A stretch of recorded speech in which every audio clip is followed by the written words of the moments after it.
दोस्तों सबसे पहले ये इंस्टाग्राम की वीडियो देखो, उसके बाद इस वीडियो के मजेदार कमेंट पढ़ेंगे। तो गाइस कमेंट करके बताओ ये कौन सा जानवर है।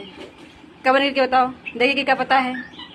ठीक है दोस्तों कमेंट पढ़ने से पहले हमारे चैनल को सब्सक्राइब जरूर कीजिएगा। तो चलिए शुरू करते हैं। ये तेरा हस्बैंड है। ये तो इस गोले का जानवर नहीं है। Inky pinky ponky.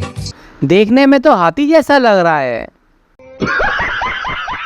गलत बात, पति के बारे में ऐसा नहीं बोलते। बात तो सही है। मैं लाइफलाइन लेना चाहूंगा। खाओ माँ कसम।